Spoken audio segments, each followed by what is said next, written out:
어제도 우리가 한번 불러봤지만 오늘도 이 말씀을 나누기 전에 찬양, 목마른 사슴 찬양을 한번 부르고 오늘 말씀을 나누겠습니다. 제가 어제도 오늘도 이렇게 이 찬송을 부르는 이유는 물론 이게 말씀을 우리가 읽기도 하고 듣기도 하는 건데, 그런데 하루를 살다 보면 잘 잊어버려요. 근데 아침 첫 시간에 우리가 부른 노래는 하루 종일 나도 모르게 흥얼거리게 되는 그런 느낌들을 여러분이 많이 경험하셨을 거예요. 종이 그걸 바라고 여러분들과 이 바쁜 아침 시간에 이 찬송을 또 한번 부르게 되는 걸 이해하시고 함께 부르시면 좋겠습니다. 가사를 아시면 하시고 모르시면 조용히 들으시면서 오늘 하루 내 귓가와 내 마음에 울려지기를 바라는 그 간절함으로 들으시면 좋겠습니다. 목마른 사슴 시낸 물을 찾아 헤매이듯이 내 영혼 주를 찾기에 갈급하나이다.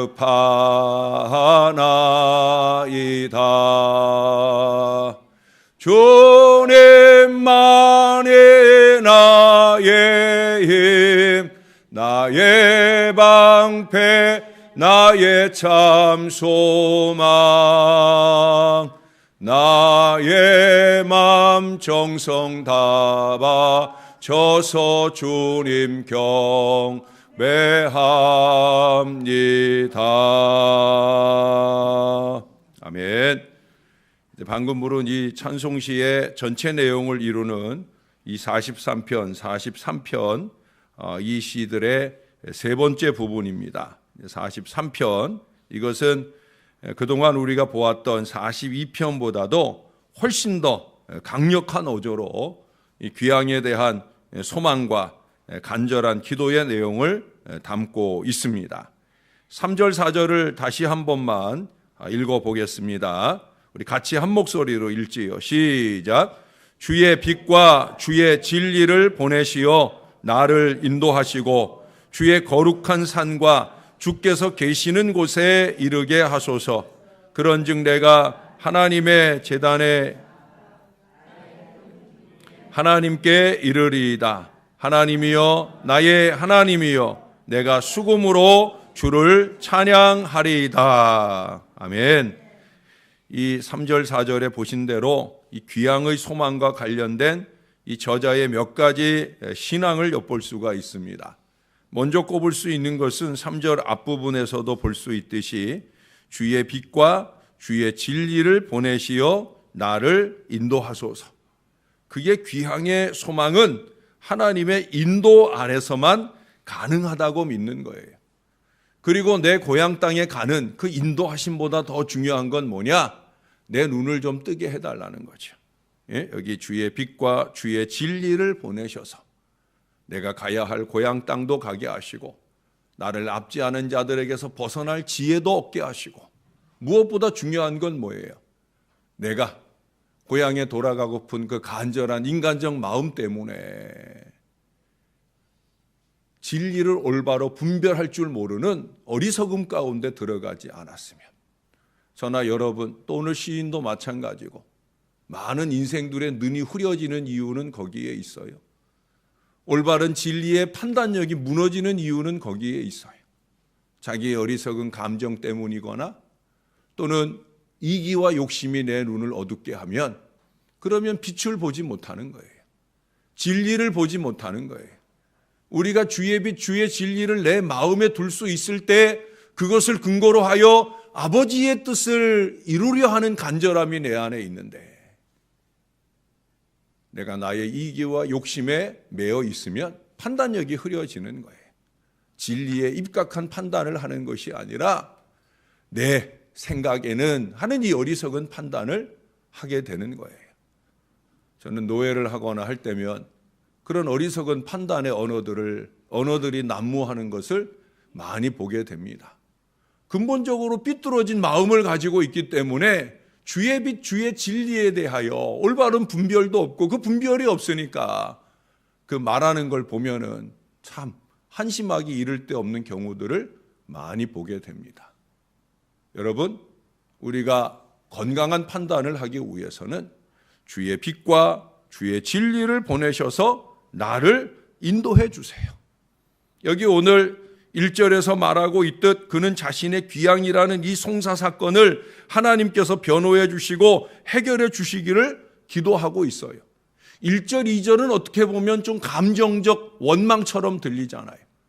아직도 자기를 억어하고 불법으로 자기를 함부로 대하는 모든 이들에 대한 원망이 사로잡힐 수 있다는 거예요. 그 마음을 간직한 채 하나님께 드리는 기도는 의미 없는 기도가 될 수 있다는 거예요. 그래서 그는 하나님께 대한 간절한 소망의 기도를 여는 첫 기도가 뭐냐? 주의 빛과 주의 진리를 보내셔서 나를 인도하소서. 왜? 결국 이 길을 인도하실 분은 하나님밖에 없으니까 내가 마음으로부터 삶까지 이 빛과 진리 가운데 인도함을 받으려는 간절함이 없다고 하면 내 길을 인도하실, 내 귀향을 인도하실 하나님의 도움을 얻을 수 없는 거예요. 잠언서 16장 말씀은 1절에서 이렇게 시작합니다. 마음의 경영은 사람에게 있어도 말의 응답은 여호와께로부터 나오느니라. 말의 응답은 하나님께로 말미암으니까 그 하나님이 응답하시는 나의 기도의 언어들이 되려면 이때가 가장 귀하고 그때가 가장 귀한 이 기도의 언어가 하나님께 응답되는 언어가 되려고 하면 저와 여러분의 마음에 주의 빛과 진리가 확연하게 비춰져야 되는 거예요. 그래서 내 야망을 위한 정욕으로 쓰려고 잘못 구하는 기도가 아니라 아버지의 뜻을 구하는 믿음의 기도가 되어야 되는 거예요. 여러분, 우리의 모든 마음의 소망을 하나님께 맡기는 것 중요합니다. 왜 맡깁니까? 빌립보서 4장 13절도 말씀하죠. 내게 능력 주시는 자 안에서 내가 모든 것을 할 수 있다. 내가 모든 걸 할 수 있는 근거는 어디에 있느냐? 내게 능력 주시는 하나님, 그 하나님의 은혜 안에서 가능한 거예요. 그러니 그 하나님께 의뢰하는 거죠. 무엇보다 그 하나님의 뜻 가운데 되어지기를 소망하는 마음으로 의뢰하는 거예요. 마가복음 9장 23절에서 예수님이 말씀하셨어요. 할 수 있거든이 무슨 말이냐? 믿는 자에게는 능하지 못한 일이 없느니라. 내가 할 수 있느냐 없느냐 이것이 근거가 되는 게 기도가 아니잖아요. 저는 그래서 할 수 없어요, 못해요, 하지 맙시다. 전 정말 이런 말들을 싫어해요. 아니 뭐하러 교회 다니고 뭐하러 하나님 믿고 뭐하러 기도 생활하냐. 뭐하러 사도신경은 날마다 외냐.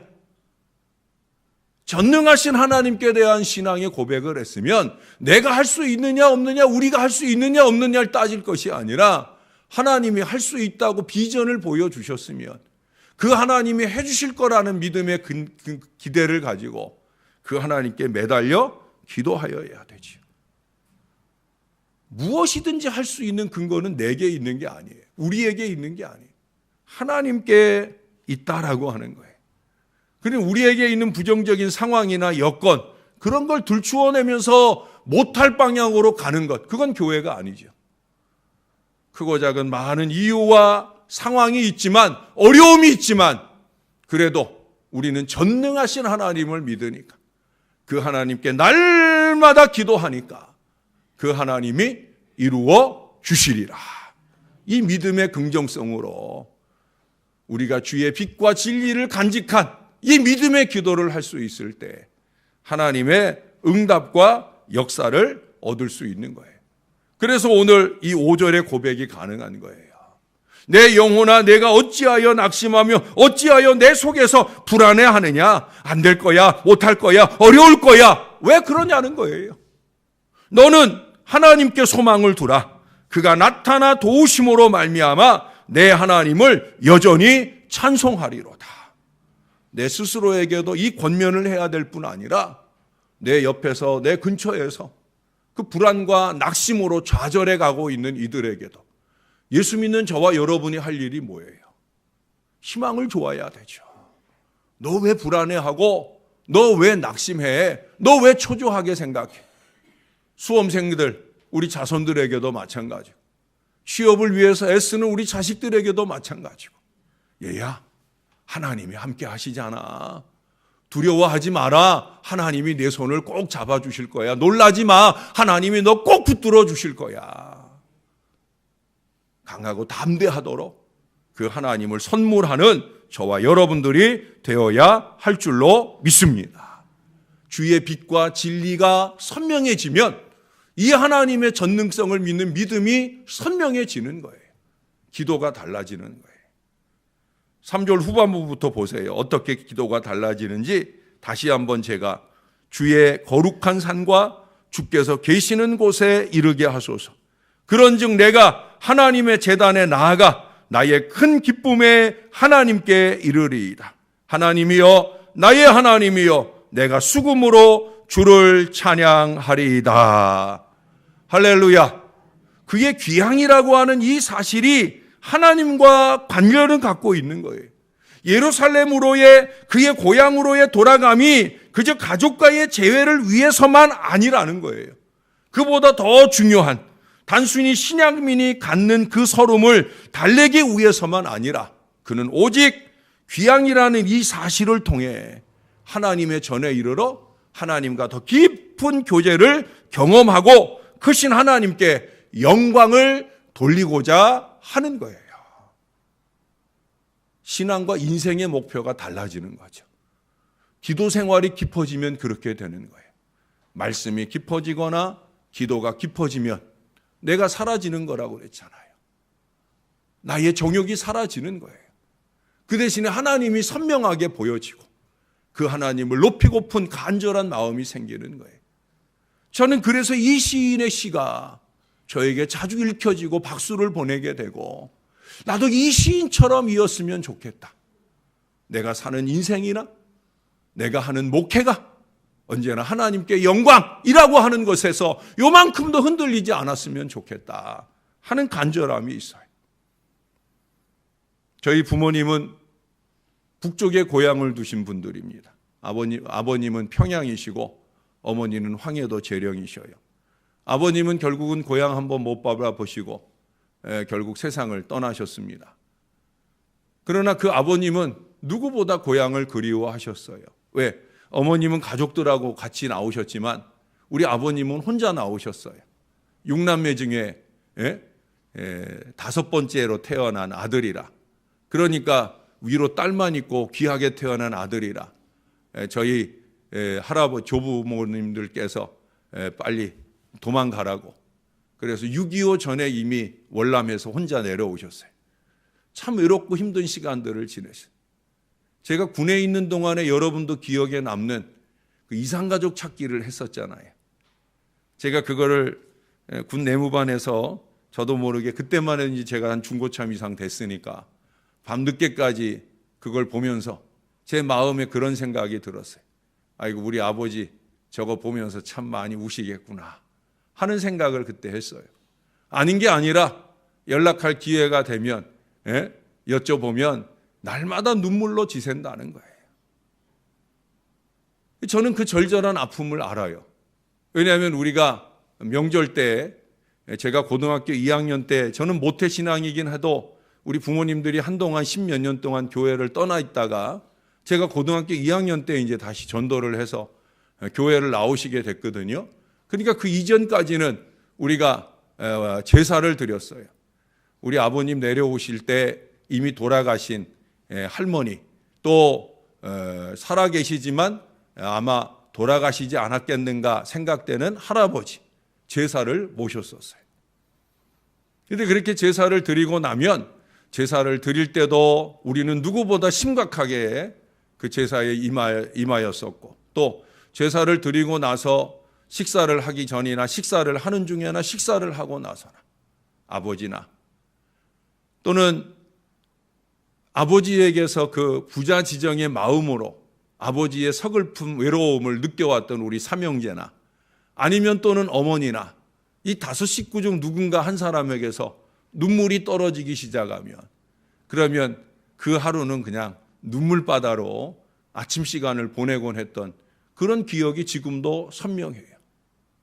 그런 가운데 있었기 때문에 이 아버지가 불쌍한 마음도 있고 또 우리가 경험해 보지 못한 고향이지만 빨리 통일이 되어 아버지 손잡고 함께 가서 그래서 뭐 할아버지에게나 또는 고모들 또 막내로 태어난 삼촌에게나 우리 모습 보여주고 기쁨을 나누는 그런 날들을 열망했어요.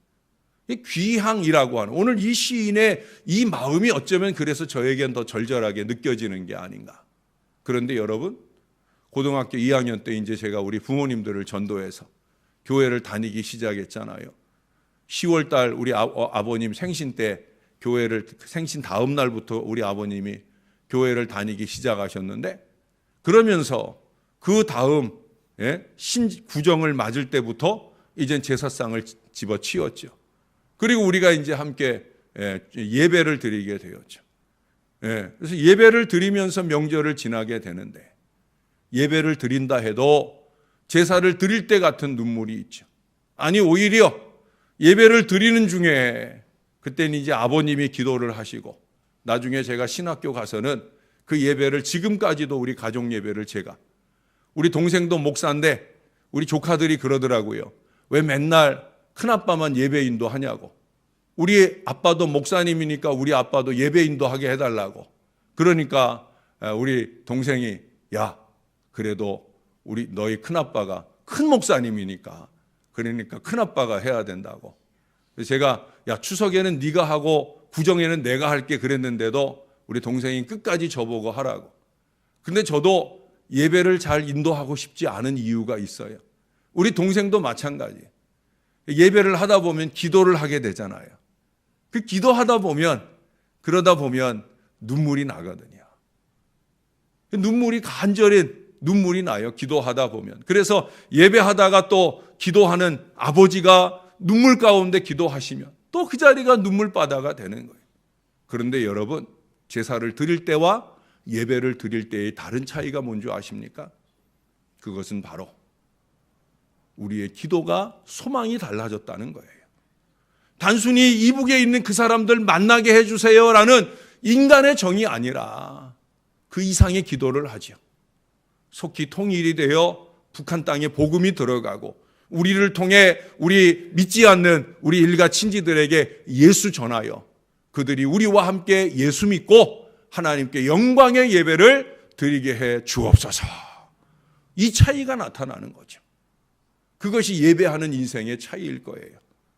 세상 사람들과 똑같은 슬픔과 어려움을 겪고 만나지만 그럼에도 불구하고 우리는 그 어려움 가운데 바로 이러한 소망을 갖는 의미, 이 의미가 달라지는 거죠. 소망의 의미가 변한다는 거예요.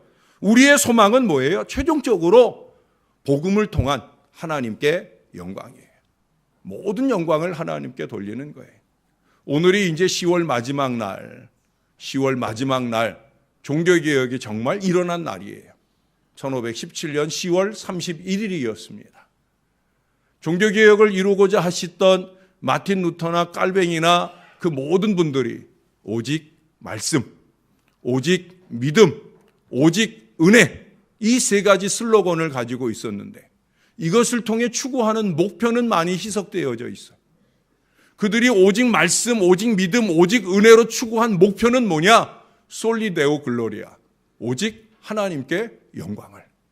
왜 내가 이 종교개혁을 위해서 목숨을 거느냐? 그건 다른 거 아니라는 거죠. 하나님께 영광 돌리기 위한 거라는 거예요. 다른 이유나 목표가 없다는 거예요. 신앙하는 우리, 목회하는 우리에게 있어서의 목표는 오직 한 가지예요. 오직 하나님께 영광을. 제가 늘 여러분에게 강조하잖아요. 내가 했어요? 나만 했어요? 이제 이런 어린아이 신앙을 좀 벗어던지고 하나님이 하셨어요. 어제도 우리가 영등포 교회에서 노회를 했는데 이 교회가 지난 4월에 입당을 했어요. 교회 잘 지어놨더라고요. 280억이나 든 교회니까 얼마나 잘 지었겠어요. 재료 하나하나 헐겁게 한 게 없어요. 이게 하나님의 전인데 문짝 하나 싸구려로 한 게 없어요.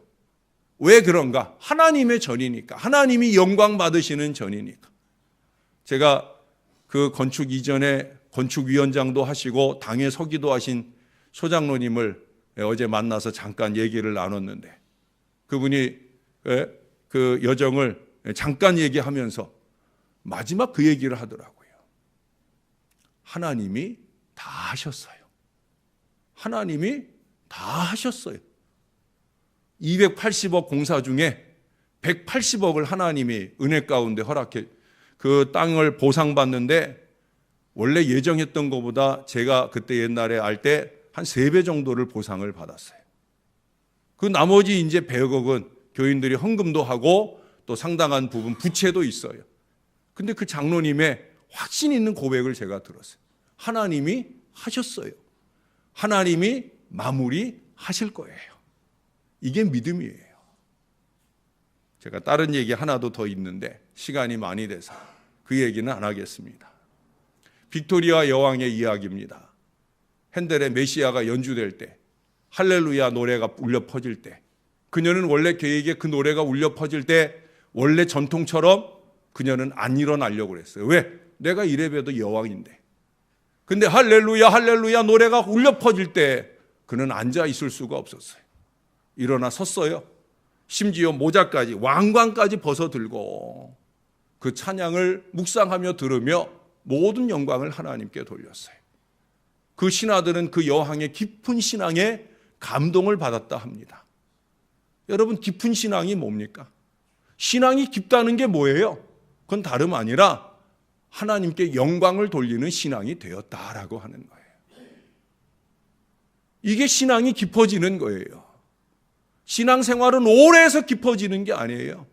신앙생활은 기도 많이 해서 깊어지는 게 아니에요. 신앙생활은 말에나 일에나 행동에나 오직 하나님께 영광을 이게 분명하게 각인되어서 그 하나님께 영광 돌리려고 하는 믿음이 전폭적인 삶으로 가득할 때 그게 신앙이 깊어지는 거예요. 그러면 주의 빛과 진리가 내 안에서 선명해지고요. 어그러진 길로 가지 않고 아버지의 뜻 가운데 사는 믿음의 역사가 가능하게 되는 거예요. 참 좋으신 하나님, 우리의 모든 소망을 들어주시는 하나님, 우리 안에 일어나는 불안과 염려를 떨쳐주시고 새로운 기쁨으로 넘치게 하시는 하나님, 저나 여러분은 그 하나님께 오히려 영광을 올려드리고 오늘 시인의 고백처럼 주를 찬송하는 이 믿음의 은혜가 더 깊어지는 이 신앙의 깊이를 더 깊게 만드는 우리 하나님의 백성들, 우리의 입에서도 늘 하나님이 하셨어요, 하나님이 하실 거예요 라는 이 고백이 늘 충만한 주의 자녀들 되시기를 예수님 이름으로 간절히 축원합니다. 기도하겠습니다. 하나님이 하셨습니다. 하나님이 하실 겁니다.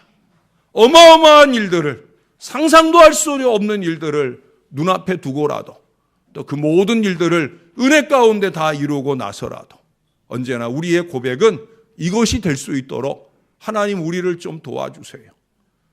우리가 목회를 오래 해왔다 할지라도, 우리가 신앙생활을 오래 해왔다 할지라도 우리의 어리석음이 때때로 이 주의 영광을 가릴 때가 얼마나 많은지, 주의 빛과 주의 진리로 선명해진 이 마음의 판단으로 아버지의 뜻을 열어가야 하는데 나의 이기와 욕심과 어리석음으로 또 그것을 관철하고자 하는 거짓과 술수를 통해 점점 더 어두운 길로 나아가며 어두운 길로 공동체를 이끌어가는 그런 어리석은 목사, 어리석은 성도들이 되지 않도록 하나님 우리를 좀 도와주시옵소서.